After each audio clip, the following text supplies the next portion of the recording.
Well, just finally, Mark Durie, you mentioned the life of Christ, how that he'd rather be crucified than fight back. The worst thing he did was overthrow some tables. Is the problem, you mentioned that most Muslims would not be out there saying jihad, jihad. It's absolutely true, even if there's a silence there. But is the tension for them the fact that the Islamic faith does not have a Christ-like figure who'd rather die than kill, but it's based on the sayings of a guy, Muhammad, who certainly did kill, in fact, wiped out a Jewish tribe, among other things. Is that the real tension here?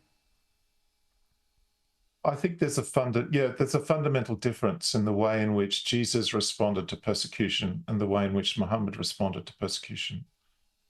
Jesus' response led to his death and was considered by Christians to be a victory.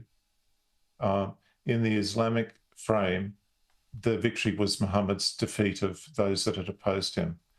And that's just a fundamental difference. I've been reading Tom Holland's book, Dominion, which describes the impact of Christianity on the ancient world. And in the time of the Roman Empire, it was considered of no particular concern at all that hundreds of thousands or even 1 million of your opponents could be slaughtered. Julius Caesar slaughtered, according to accounts, 1 million Gauls, and this was considered to be absolutely fine.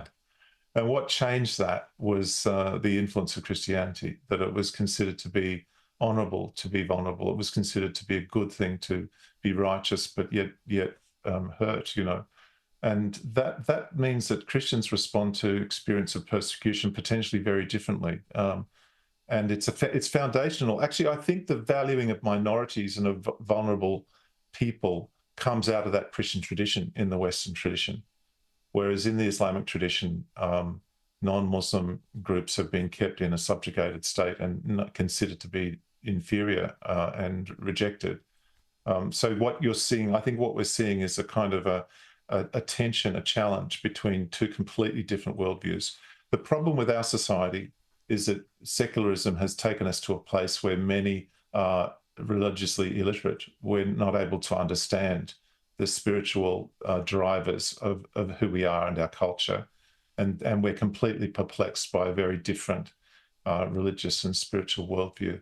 And it's causing these very tragic consequences. All the more reason with Christmas coming up, Mark Durie, for a lot of people to contemplate that and to think, hello, these values we have did not come from out of a clear blue sky. We did not think them up for ourselves. It's a heritage that we throw away at grave peril to ourselves. Thank you so much indeed for your time.